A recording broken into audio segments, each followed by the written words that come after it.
नमस्कार दोस्तों, मैं राहुल मिश्रा और मैं आप सभी का एक बार फिर से स्वागत करता हूं आपके अपने चैनल माई पाठशाला में और पाठशाला रेलवे एग्जाम में। जैसा कि आप सभी ने कहा कि सर लाइव आकर पढ़ाइए, तो अभी लाइव तो नहीं है, अभी आपको रिकॉर्डेड फॉर्म में मिल जाएगा। लेकिन जैसे ही पूरा ये लॉकडाउन ओपन होगा और हमें लगेगा कि हम सहूलियत बरत सकते हैं और हम लाइव आ सकते हैं सुबह, तो सुबह सुबह लाइव भी आ जाएंगे। तो फिलहाल आज का करंट अफेयर्स आपके सामने है। बहुत दिनों बाद आप इस तरह से फेस टू फेस देख रहे होंगे, हो सकता है थोड़ा सा आपको देखने में अटपटा लगे, लेकिन फिर भी आपको जो भी नजर आता है, जैसा भी आपको समझ में आता है, आप कोई फीडबैक देना चाहते हैं कि सर ऐसा नहीं दिखाई दे रहा था, वैसा नहीं दिखाई दे रहा था, कुछ भी, वो आप कमेंट सेक्शन पर लिखकर बता सकते हैं। वीडियो शुरू होने से पहले मैं आज आपको टारगेट दे देता हूं, क्योंकि आज मैं लाइव हूं। तो आज आपके लिए जो वीडियो का टारगेट रहेगा वो 2000 लाइक कर रहेगा, यानी हमें सिर्फ आज वीडियो में 2000 लाइक करने हैं। तो YouTube के हिसाब से देखा जाए तो ये बहुत कम है, लेकिन फिर भी अगर आप कर सकते हैं तो प्लीज लाइक जरूर कर दीजिएगा। आज तारीख है 21 मई और आज के हमारे जो इंपॉर्टेंट करंट अफेयर्स है उनमें से एक न्यूज यहां पर है कि हर साल विश्व स्तर पर विश्व मधुमक्खी दिवस मनाया जाता है, यानी कि वर्ल्ड बी डे मनाया जाता है। इसकी थीम क्या होती है और ये क्यों मनाया जाता है, इन सभी बातों के ऊपर चर्चा करेंगे। लेकिन उससे पहले एक इंपॉर्टेंट न्यूज आ रही है और ये न्यूज है जम्मू कश्मीर से। आप सभी को पता है कि जम्मू कश्मीर में अभी जम्मू कश्मीर और लद्दाख जो है वहां पे धारा 370 हटा के अनुच्छेद 370 आर्टिकल 370 को हटाकर 35 से हटाकर हमारा क्या किया गया, वहां पर उसको केंद्र शासित प्रदेश बना दिया गया। केंद्र शासित प्रदेश बनाने के बाद जम्मू कश्मीर के उपराज्यपाल बनाए गए गिरीश चंद्र मुर्मू और राधा कुमार माथुर को बनाया गया आपका लद्दाख का उपराज्यपाल।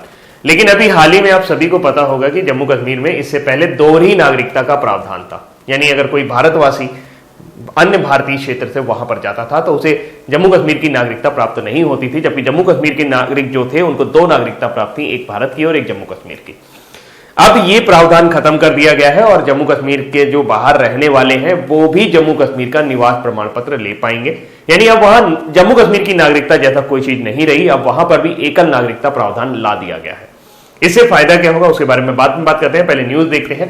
तो केंद्र शासित प्रदेश जम्मू कश्मीर में 19 मई से नया डोमिसाइल एक्ट लागू हो गया है और जम्मू कश्मीर प्रशासन ने नए डोमिसाइल सर्टिफिकेट रूल्स 2020 को लागू कर दिया गया है। और इसके साथ प्रदेश में स्थानीय नागरिक प्रमाण पत्र, जो पहले वहां पर नागरिक प्रमाण पत्र जारी किया जाता था, अब उसकी जगह अन्य राज्यों की तरह के निवास प्रमाण पत्र यानी कि डोमिसाइल सर्टिफिकेट जारी किए जाएंगे।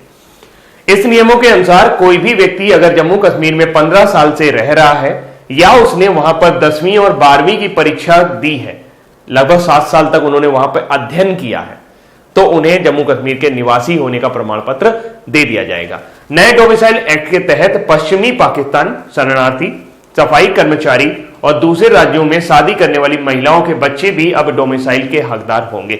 इससे पहले क्या होता था कि अगर जम्मू कश्मीर की महिला किसी अन्य राज्य में शादी कर लेती थी, विवाह कर लेती थी, तो उनके जो बच्चे होते थे उनको जम्मू कश्मीर की नागरिकता नहीं मिलती थी।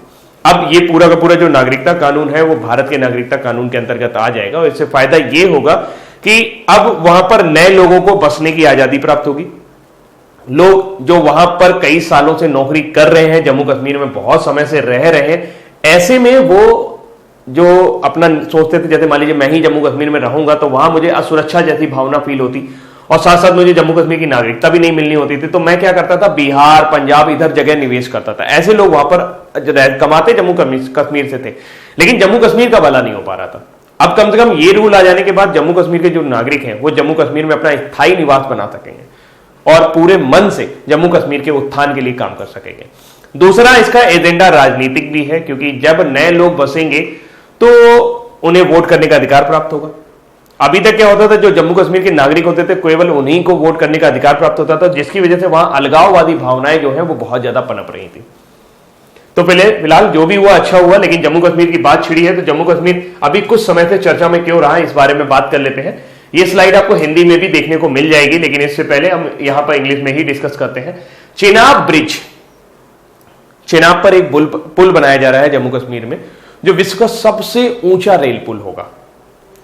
बात करें तो ये वर्ल्ड का हाईएस्ट रेल ब्रिज होगा, जो कि इंडियन रेलवे से बनाया जा रहा है, जिसको कश्मीर से और भारत के बाकी हिस्सों से कनेक्ट करने के लिए बनाया गया है। इसकी जो हाइट है वो 359 मीटर है, अभी बना नहीं है, और अगर एक बार ये कंप्लीट हो जाएगा तो ये विश्व के सबसे ऊंचे पुल का जो दर्जा चीन के सुबई रेलवे ब्रिज, जो कि विपन नदी पर बना हुआ है, जिसकी ऊंचाई 275 मीटर है, उसको सरपास कर जाएगा, यानी उसके रिकॉर्ड को तोड़ देगा और विश्व का सबसे ऊंचा रेलवे ब्रिज बन जाएगा। कहां पर? चेनाब।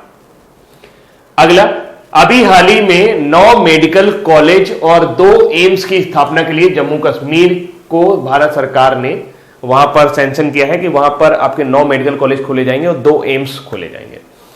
पहला ग्लोबल इन्वेस्टर समिट, अभी तक का पहला ग्लोबल इन्वेस्टर समिट 2020 जो है यह आपका जम्मू कश्मीर में हुआ था।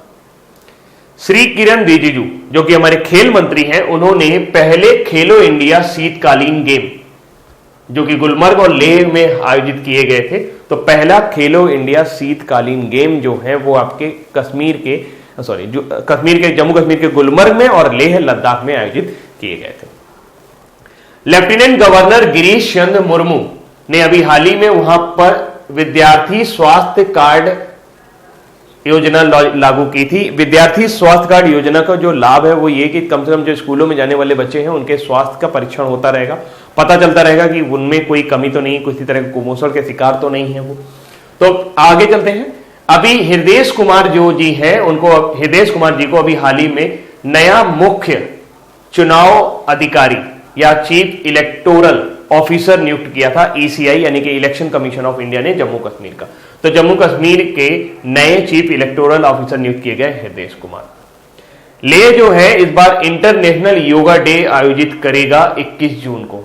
ये श्रीपद येसो नाइक ने जानकारी दी थी कि इस बार जो योगा दिवस हर साल हम 21 जून को मनाते हैं वो इस बार पूरी तरीके से उसका सबसे बड़ा इवेंट होगा, वो आपको लेह में देखने को मिलेगा। जम्मू कश्मीर में 2 राजधानी है, श्रीनगर जो कि गर्मियों की राजधानी है और जम्मू जिसे सर्दियों की राजधानी भी कहा जाता है। लेफ्टिनेंट गवर्नर यानी कि उपराज्यपाल हैं गिरीश चंद्र मुर्मू। स्टेट एनिमल कश्मीरी हिरन, जबकि काले गर्दन वाला जो सारस है वो यहाँ का स्टेट बर्ड है यानी कि राजकीय पक्षी है। एक बार रिवाइंड कर लेते हैं। चेनाब ब्रिज विश्व का सबसे ऊंचा रेल पुल 359 मीटर, चीन के बिपन रिवर वाले सुबई रेलवे ब्रिज को क्रॉस कर देगा, पास कर देगा। 9 मेडिकल कॉलेज और 2 एम्स खोले जाएंगे जम्मू कश्मीर में। पहला ग्लोबल इन्वेस्टर समिट जो है ये आपका जम्मू कश्मीर में अभी आयोजित हुआ था। पहले खेलो इंडिया शीतकालीन गेम्स जो है ये भी आपने जम्मू कश्मीर में अभी हाल ही में आयोजित किए गए थे। अगली जानकारी तक चलते हैं और ये आपकी हिंदी वाली स्लाइड है, अगर आप इसका स्क्रीनशॉट लेना चाहें तो ले सकते हैं, अदरवाइज पीडीएफ आपको वीडियो के डिस्क्रिप्शन लिंक में मिल जाएगी। और जिन लोगों को नहीं दिखाई दे रहा है भाई वीडियो की क्वालिटी थोड़ा सा इंप्रूव कर लेंगे तो जरूर देखेंगे। एक पोर्टल उतारा गया है भारतीय कृषि मंत्रालय द्वारा। भारतीय कृषि मंत्री जी जो है वो है नरेंद्र सिंह तोमर, उनके द्वारा एक पोर्टल लाया गया है ई नाम पोर्टल। ई नाम का फुल फॉर्म है नेशनल एग्रीकल्चरल मार्केट। होता क्या है, जैसे कि आप सभी को पता है कि लॉकडाउन हुआ, सारी दुनिया के बाजार बंद। सबसे ज्यादा दिक्कत उन्हें हुई जो डेली कमाते हैं, मतलब रोज बेसिस पे उनका कुछ ना कुछ बेचना रहता है, उससे अर्निंग रहती है, जैसे कि किसान भाई हमारे जो, तो उनके लिए एक ई नाम का पोर्टल बनाया गया है कि वो अपनी उपज को यानी उनकी जो भी फसल है उसको डायरेक्ट इस पोर्टल के जरिए बेच पाएंगे। 2 पॉइंट इंपॉर्टेंट है इस न्यूज से कि कृषि उत्पादों की बिक्री के लिए बनाया गया ई नाम पोर्टल अब 18 राज्यों और 3 केंद्र शासित प्रदेशों की 1000 मंडियों से जुड़ गया है। यानी इस पोर्टल पर लगभग 1000 मंडियां हैं जिन पर किसान अपनी उपज बेच सकते हैं, उसके जरिए ये पता कर सकते हैं कि उस उपज का दाम वहां पर कितना चल रहा है। इसके अलावा कृषि मंत्रालय के अनुसार 15 मई को 38 अतिरिक्त मंडियों ने इस पोर्टल से जोड़ा गया था। और ई नाम का फुल फॉर्म है नेशनल एग्रीकल्चरल मार्केट का संक्षिप्त रूप है किसानों के लिए अपने फसलों को ऑनलाइन बेचने के लिए ये एक व्यापार पोर्टल है। प्रधानमंत्री नरेंद्र मोदी ने 2016 में ई नाम की शुरुआत की थी और यह पोर्टल इसका जो नाम है जो आपका डोमेन है वो है www.enam.gov.in पर उपलब्ध है। यह पोर्टल एक राष्ट्रीय कृषि बाजार है जिसके किसानों को अपनी उपज बेचने के लिए खुद थोक मंडियों में जाने की जरूरत नहीं होगी और इसके जरिए वो बेच पाएंगे। ऐसा ही अगर कृषि से जुड़ी हुई एक चीज मुझे याद आ रही है कि ग्लोबल एग्री समिट यानी कि वैश्विक कृषि सम्मेलन, ये अभी हाल ही में नवंबर 2019 में आपको देखने को मिला था नई दिल्ली में। तो अगर आपसे पूछा जाए कि ग्लोबल वैश्विक कृषि सम्मेलन जो इस बार कहां आयोजित किया गया था, तो ये आपका नई दिल्ली में आयोजित किया गया था। अगली जानकारी है संग्रहालयों का पुनर्जीवन और सांस्कृतिक स्थल webinar, revitalizing museums and cultural spaces. हाल ही में संस्कृति मंत्रालय ने अंतरराष्ट्रीय संग्रहालय दिवस विश्व भर में 18 मई को मनाया जाता है, ये मैंने आपको बताया था। तो इसके लिए इस अवसर पर संग्रहालयों के पुनर्जीवन और सांस्कृतिक स्थल विषय पर आधारित एक वेबिनार का आयोजन किया गया। यानी इसके जरिए देश भर के जो भी संग्रहालय थे उनकी फोटो वगैरह को प्रदर्शित किया गया, उनके कल्चरल जो भी जानकारी है उसको, सांस्कृतिक जानकारियों को प्रदर्शित किया गया और संग्रहालय कैसे बने और किस तरह से काफी सारी चीजें यहाँ पे प्रदर्शित की गई थी। 18 मई को हम विश्व संग्रहालय दिवस मनाते हैं और इस दिन भारत में जितने भी म्यूजियम है, लगभग 46 म्यूजियम है जो इंपॉर्टेंट है, और उन सभी में भारत सरकार क्या कर देती है, प्रवेश निःशुल्क कर देती है। तो अगर आप कभी भी संग्रहालय घूमना चाहते हैं तो आप 18 मई का वेट कर सकते हैं ताकि उस दिन आपको फ्री में वहां पे घूमने को मिल जाए। इस वेबिनार का उद्देश्य था उन संभावित नीतिगत कार्यों की पहचान करना जो संग्रहालयों, सांस्कृतिक स्थलों और व्यापक पारिस्थितिक तंत्र के संकट के लघु तथा दीर्घकालिक प्रभावों को कम करने में मदद करें। क्योंकि आपको पता है संग्रहालय में ऐसी वस्तुओं का संरक्षण किया जाता है जो समय के साथ धीरे धीरे क्षरित होने लगती है, बेकार होने लगती है, तो इनको संभालना बहुत ज्यादा इंपॉर्टेंट हो जाता है और संभालने के लिए कई सारी विधियों का भी इस्तेमाल किया जाता है। तो इन सब की जानकारी को लेते हुए इस वेबिनार का आयोजन किया गया। इसका विषय जरूर याद रखिएगा कि संग्रहालयों का पुनर्जीवन और सांस्कृतिक स्थल, रिविटलाइजिंग म्यूजियम एंड कल्चरल स्पेसेस। अगली जानकारी तक चले। अगली जानकारी है कि आपके आवास एवं शहरी मामलों के मंत्रालय ने अभी हाल ही में कचरा मुक्त शहरों की स्टार रेटिंग की परिणामों की घोषणा की है और ये स्टार रेटिंग जो परिणाम है ये 2019-20 के आधार पर बताए गए हैं। कुल 6 शहरों को 5 स्टार रेटिंग मिली है, जबकि 65 शहरों को 3 स्टार रेटिंग मिली है और 70 शहरों को 1 स्टार रेटिंग के रूप में प्रमाणित किया गया है। बाकी के जो शहर है वो बेकार है। नतीजे जो है वो हरदीप सिंह पुरी जो कि आवास और शहरी मामलों के राज्य मंत्री हैं उनके द्वारा घोषित किए गए। इसका उद्देश्य शहरों को कचरा मुक्त स्थिति प्राप्त करने के लिए संस्थागत बनाना और शहरों को स्वच्छता के उच्च स्तर को प्राप्त करने के लिए प्रेरित करना है। 5 स्टार रेटिंग में जो 6 शहर आए हैं उनमें एक है अंबिकापुर छत्तीसगढ़, राजकोट सूरत गुजरात से, मैसूर कर्नाटक, इंदौर मध्य प्रदेश से और नवी मुंबई महाराष्ट्र से आए हैं, जिनमें से पहले स्थान पर आप कह सकते हैं कि अंबिकापुर छत्तीसगढ़ से आया है। इसको 5 स्टार रेटिंग दी गई है। तो फिलहाल अभी हाल ही में कचरा मुक्त शहरों की सूची प्रदर्शित करी किस मंत्रालय ने की? आपके आवास एवं शहरी विकास मंत्रालय ने। ये समय किसके पास है? हरदीप सिंह पुरी जी के पास है। दूसरा पॉइंट ये है कि 5 स्टार जो 5 स्टार रेटिंग है जो 6 शहर हैं वो कौन कौन से हैं? वो अंबिकापुर, राजकोट, सूरत, मैसूर, इंदौर और नवी मुंबई है। अगली जानकारी की तरफ चलते हैं। यानी इन्होंने अपने शहर में क्या किया होगा कि कचरा का बड़ा अच्छे से प्रबंधन किया होगा और कचरा मुक्त अपने आप को घोषित किया होगा। कचरे से याद आया, देश का पहला ई कचरा क्लिनिक कहां है? दिमाग पर जो जा रही है, कल ही बताया। ई कचरा क्लिनिक जो है, चिलिनिक निकल रहा है। देश का पहला ई कचरा क्लिनिक आपका भोपाल मध्य प्रदेश में खोला गया है। अगली जानकारी है, सरकार ने एक कमेटी बनाई थी जस्टिस सेकटकर की अध्यक्षता में। सरकार ने हाल ही में लेफ्टिनेंट जनरल डीबी सेकातकर जो कि सेवानिवृत्त हो गए हैं, उनकी अध्यक्षता में विशेषज्ञों की समिति कमिटी ऑफ एक्सपर्ट्स की 3 महत्वपूर्ण सिफारिशों को स्वीकार और कार्यान्वित करने की योजना बनाई है। कभी भी कोई भी कमेटी होती है तो उससे क्या समझना चाहिए जो आपके एग्जाम पॉइंट ऑफ व्यू से इंपॉर्टेंट हो। किसी भी कमेटी के बारे में जब भी बात आए तो नाम जरूर याद होना चाहिए कि वो किसकी अध्यक्षता में बनाई गई, दूसरा क्यों बनाई गई। देखिए, इस कमेटी का जो मेन एजेंडा था वो बॉर्डर रोड ऑर्गेनाइजेशन से जुड़ा हुआ था। बॉर्डर रोड ऑर्गेनाइजेशन यानी कि सीमा सड़क संगठन। लेफ्टिनेंट जनरल हरपाल सिंह वर्तमान समय में इसके डायरेक्टर हैं और उनकी अध्यक्षता में ये संगठन काम कर रहा है। अभी हाल ही में अगर आपको याद हो कि दापोर जियो पुल जो कि अरुणाचल प्रदेश में है सुबनसिरी नदी पर, उसका निर्माण इस संगठन ने 27 दिनों के अंदर लॉकडाउन के अंदर ही कर दिया था। तो वो काफी इंपॉर्टेंट न्यूज थी, बात करेंगे उसके बारे में। अच्छा, इन्होंने जो सिफारिश दी उसके बारे में बात करें, क्या सिफारिशें इन्हें दी थी। तो जो इन्होंने जो सिफारिश दी थी वो ये सिफारिश दी कि जो बॉर्डर रोड ऑर्गेनाइजेशन है, जो सीमा अवसंरचना बनाने के लिए यानी कि जो बॉर्डर के किनारे किनारे जो रोड बनानी है या उसके लिए जो भी इंफ्रास्ट्रक्चर बनाना है, मामले में सरकार ने सीमा सड़क संगठन यानी कि BRO की इष्टतम क्षमता से परे, यानी कि हो सकता है कि कोई आप ऑर्गेनाइजेशन को टेंडर दो कि भाई ये बना डालो, लेकिन हो सकता है कि उसके पास इतने ज्यादा सिस्टम ना हो या इतना ज्यादा उसके पास संसाधन ना हो कि वो इसे डेवलप कर सके। तो ऐसी स्थिति में ये समिति ये अध्ययन कर रही थी कि बॉर्डर रोड ऑर्गेनाइजेशन को कितना बड़ा टेंडर देना चाहिए कि वो उसे आसानी से क्रियान्वित कर सके। तो हाल फिलहाल उन्होंने सड़क निर्माण के कार्य को कहा है कि इसको आउटसोर्स कर लिया जाए। आउटसोर्स का मतलब किसी और संगठन की भी आप बाहर से मदद ले सकते हैं के लिए सिफारिश को लागू किया है। और इसके लिए उन्होंने COE यानी कि कमेटी ऑफ एक्सपर्ट ने, जो भी आपके सेकटकर साहब जी के अध्यक्षता में जो कमेटी थी उसने सिफारिश की कि भाई आप कम से कम जो आप सड़क बनाते हो उसको आप क्या करो, आउटसोर्स कर लो। आउटसोर्स करने का मतलब यह है कि दूसरे संगठन का भी सहारा ले लो और 100 करोड़ रुपए से अधिक का जो भी लागत वाले सभी कार्यों के निष्पादन के लिए इंजीनियरिंग प्रोक्योरमेंट कॉन्ट्रैक्ट मोड को अपना लीजिए, यानी जो भी कंपनी अच्छा कॉन्ट्रैक्ट दे, जो भी कंपनी अच्छा टेंडर भरे उसको आप ये दे दीजिए।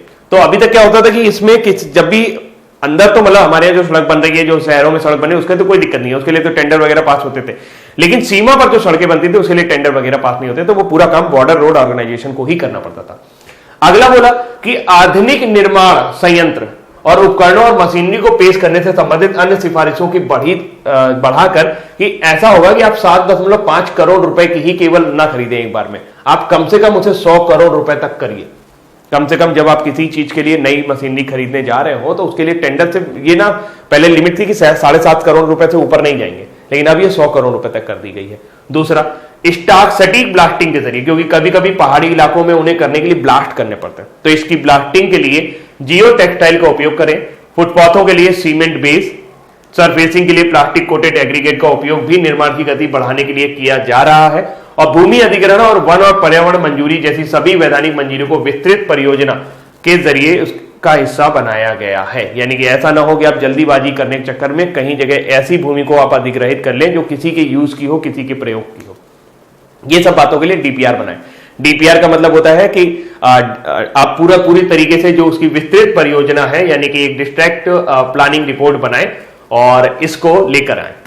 शेखरकर समिति की बात करें तो रक्षा मंत्रालय ने 2015 में सशस्त्र बलों की युद्ध क्षमता और पुनः संतुलन रक्षा को खर्च बढ़ाने के लिए उपायों की सिफारिश करने के लिए एक समिति गठित की थी, जिसका नाम था लेफ्टिनेंट जनरल डीडी शेखरकर की अध्यक्षता में गठन किया गया था। और 21 दिसंबर 2016 को शेखरकर समिति ने अपनी रिपोर्ट प्रस्तुत की थी, जिसमें भारत की 3 सशस्त्र बलों की रक्षा क्षमता को बढ़ाने, रक्षा बजट को युक्ति संगत बनाने और दांतों के अनुपात में सुधार करने के लिए सिफारिशें की गई थी। मतलब कि जो भी आपकी जरूरत है उसमें कम से कम एक रेशियो होना चाहिए, ऐसा ना हो कि आप प्रोवाइड कम कर रहे हो और वहां जरूरत ज्यादा की।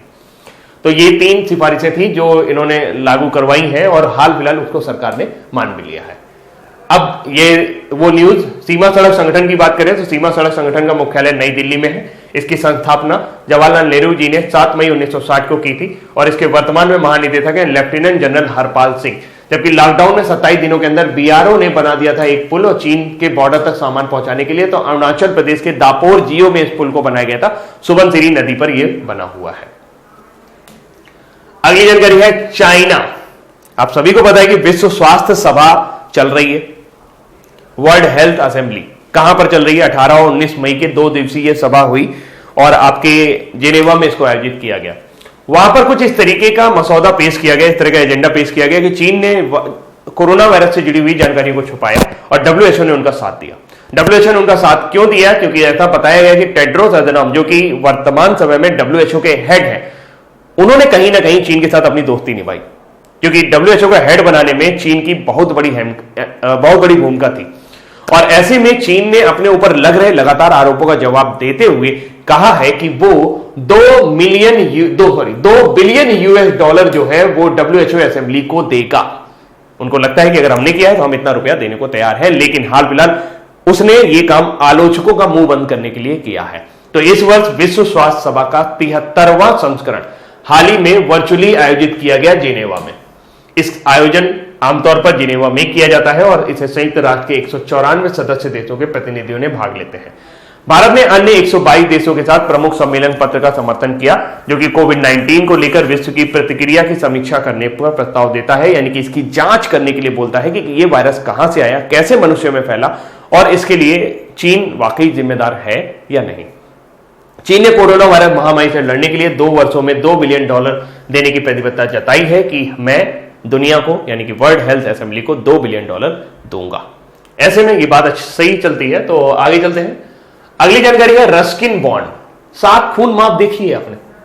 7 खून माफ प्रियंका चोपड़ा अभिनीत फिल्म है और ये जो पुस्तक लिखी गई थी जिस पर यह फिल्म बनी है वो रस्किन बॉन्ड ने लिखी है। रस्किन बॉन्ड ने रष्टी का आविष्कार किया था।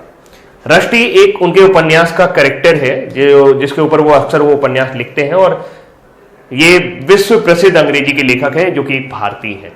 तो प्रसिद्ध लेखक रस्किन बॉन्ड जी का 86वें जन्मदिन के अवसर पर उन्होंने एक नई किताब निकाली है, उसका नाम है hope on my adventurous on boats trains and plane के ई बुक संस्करण का विमोचन किया गया है। इस पुस्तक में उनके बचपन में नावों, रेलगाड़ियों, विमानों की कुछ यादगार यात्राओं का रोमांचक वर्णन किया गया है।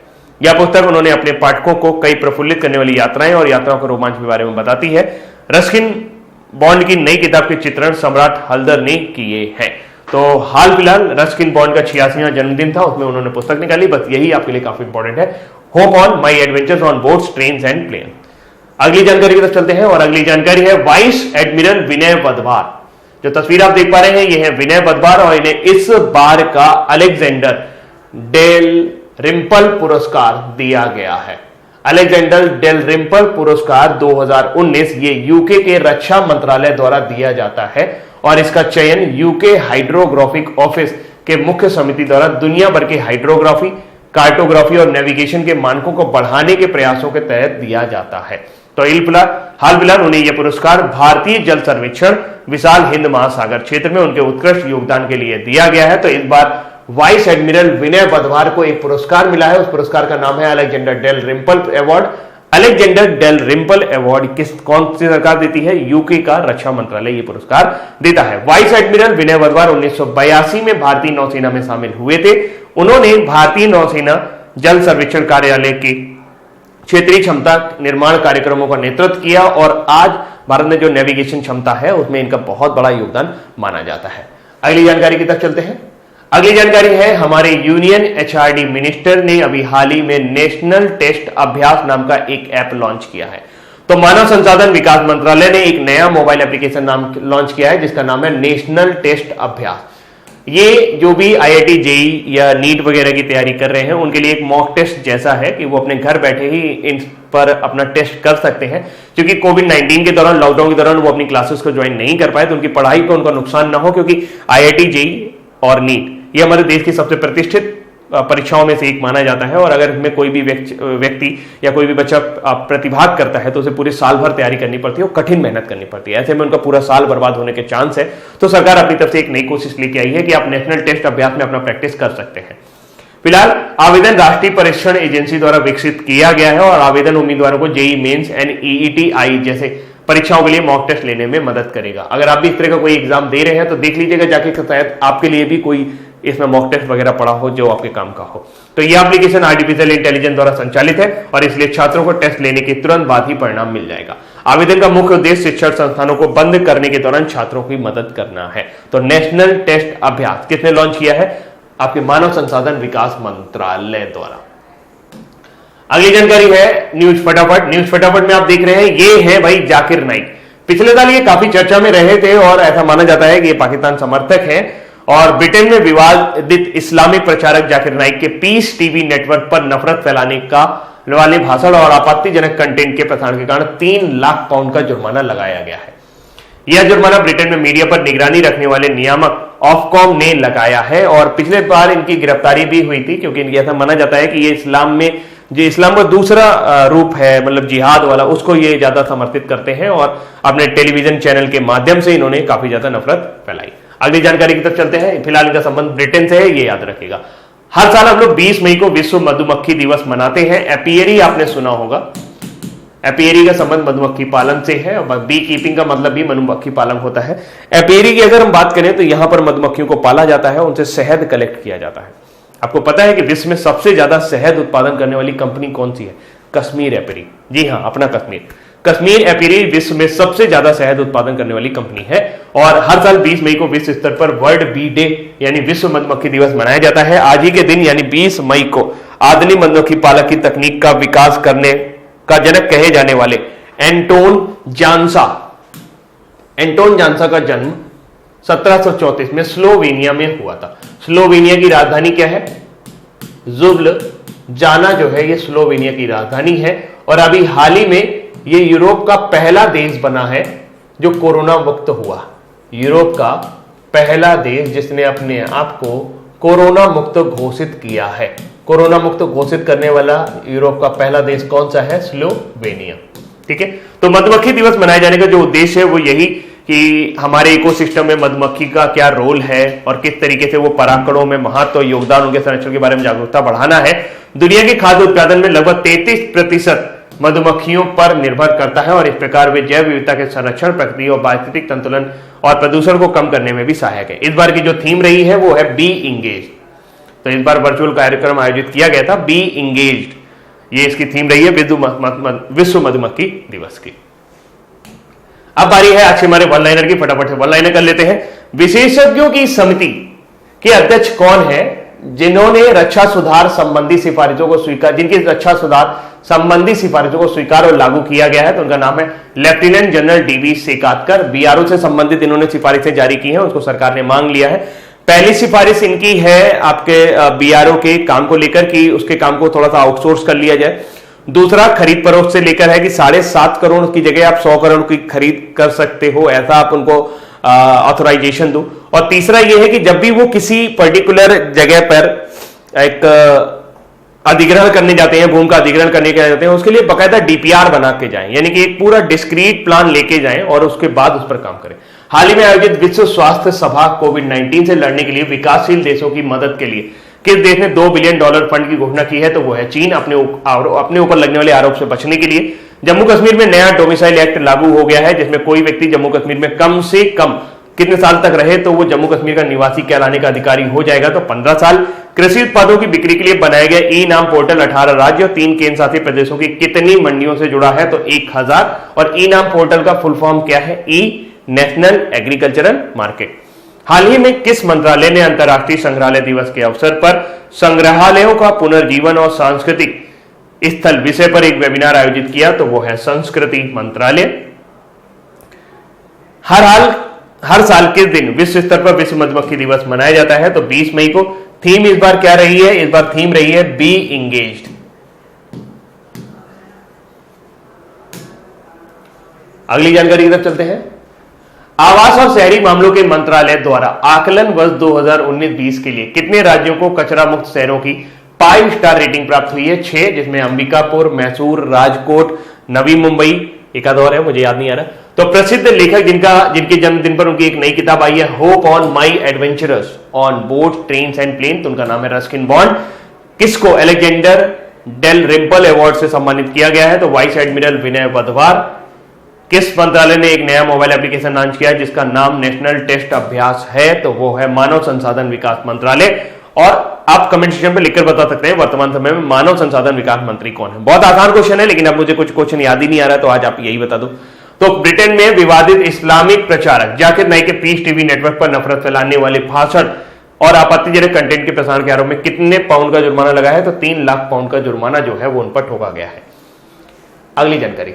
अब बारी है आज के हमारे क्विज की। आवास और शहरी मामलों के मंत्रालय द्वारा आकलन वर्ष 2019-20 के लिए कितने राज्यों को कचरा मुक्त शहरों की 5 स्टार रेटिंग प्रदान प्राप्त की गई है? तो वह है 6 राज्य। विशेषज्ञों की समिति COE के अध्यक्ष कौन है? तो जिनकी रक्षा सुधार संबंधी सिफारिशों को अभी हाल ही में स्वीकार और लागू किया गया है, तो वो उनका नाम है डीबी सेकातकर। हाल ही में आयोजित विश्व स्वास्थ्य सभा में कोविड-19 से लड़ने के लिए विकासशील देशों की मदद के लिए किस देश ने $2 बिलियन के फंड की घोषणा की है? तो वह है चाइना। जम्मू कश्मीर में नया डोमिसाइल एक्ट लागू हो गया, जिसके अनुसार कोई व्यक्ति कितने साल तक जम्मू कश्मीर में रहे कि वहां का निवासी बन जाएगा? तो 15 साल या 7 साल वहां पर अध्ययन कर ले और 10वीं और 12वीं की परीक्षा दे दे। कृषि उत्पादों की बिक्री के लिए बनाया गया ई नाम पोर्टल 18 राज्यों और 3 केंद्र शासित प्रदेशों की कितनी मंडियों से जुड़ चुका है? तो 1000 मंडियां जो है इसमें शामिल हो गई है। हाल ही में किस मंत्रालय ने अंतर्राष्ट्रीय संग्रहालय दिवस के अवसर पर संग्रहालयों के पुनर्जीवन और सांस्कृतिक स्थल पर विषय पर एक वेबिनार का आयोजन किया था? तो वो है मिनिस्ट्री ऑफ कल्चर यानी कि संस्कृति मंत्रालय। हर साल किस दिन विश्व स्तर पर मधुमक्खी दिवस मनाया जाता है? तो हर साल 20 मई को विश्व स्तर पर मधुमक्खी दिवस मनाया जाता है। और प्रसिद्ध लेखक जो अभी 86 साल के हो गए हैं और उन्होंने अपनी एक पुस्तक लिखी है जिसका नाम है hope on my adventurous on boats and trains and plane, तो उनका नाम है रस्किन बॉन्ड। ब्लू एम्ब्रेला, सातकून माप, बहुत सारी ऐसी पुस्तकें उन्होंने लिखी हैं। किसको अलेक्जेंडर डेल रिम्पल अवार्ड 2019 से सम्मानित किया गया है? तो वो है आपके विनय वधवार, वर्तमान समय में जिनको अलेक्जेंडर डेल रिम्पल पुरस्कार से सम्मानित किया गया है। ये यूके द्वारा सरकार द्वारा दिए जाने वाला पुरस्कार।